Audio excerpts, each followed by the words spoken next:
বৈষম্য বিরোধী আন্দোলনে ছাত্র জনতার মিছিলে গুলিতে আব্দুল মোতালিব নামের এক কিশোর নিহতের ঘটনায় রাজধানী ধানমন্ডি থানার হত্যা মামলায় গ্রেপ্তার হয়েছেন সাবেক মন্ত্রী ও আওয়ামী লীগের প্রভাবশালী নেতা শাহজাহান খান।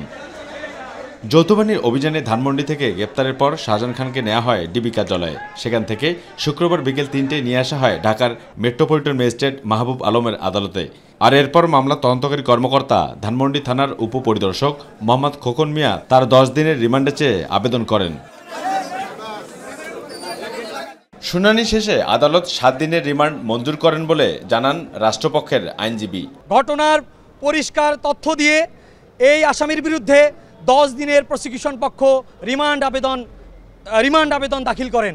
পরবর্তীতে আমরা রাষ্ট্রপক্ষে আইনজীবীরা সহায়তা করি এবং বিজ্ঞ আদালত ঘটনা শুনে যেহেতু আব্দুল মোতালিব মারা গিয়েছেন ঘটনাস্থলে, এর কারণে এই আসামির বিরুদ্ধে বিজ্ঞ আদালত সন্তুষ্ট হয়ে 7 দিনের রিমান্ড মঞ্জুর করেন। এ সময় সাংবাদিকদের সাথে কথা বলেন শাহজাহান খানের আইনজীবী। শাহজাহান খানের পক্ষে আমরা অনেক লয়ার ছিলাম, প্রায় 50 জনের মতো। সেখানে যেটা হচ্ছে উনাকে 10 দিনের জন্য রিমান্ড চেয়েছিলেন।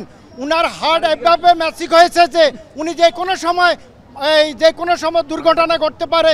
এই জন্য আমরা চাচ্ছিলাম উনার রিমান্ড বাড়ির পূর্বক উনাকে যেন স্বাস্থ্য বড় যে কোনো হসপিটালে চিকিৎসাধীন রাখা হয়। গত 26 আগস্ট নিহতের পিতা আব্দুল মতিন বাদী হয়ে ধানমন্ডি থানায় হত্যা মামলা দায়ের করেন।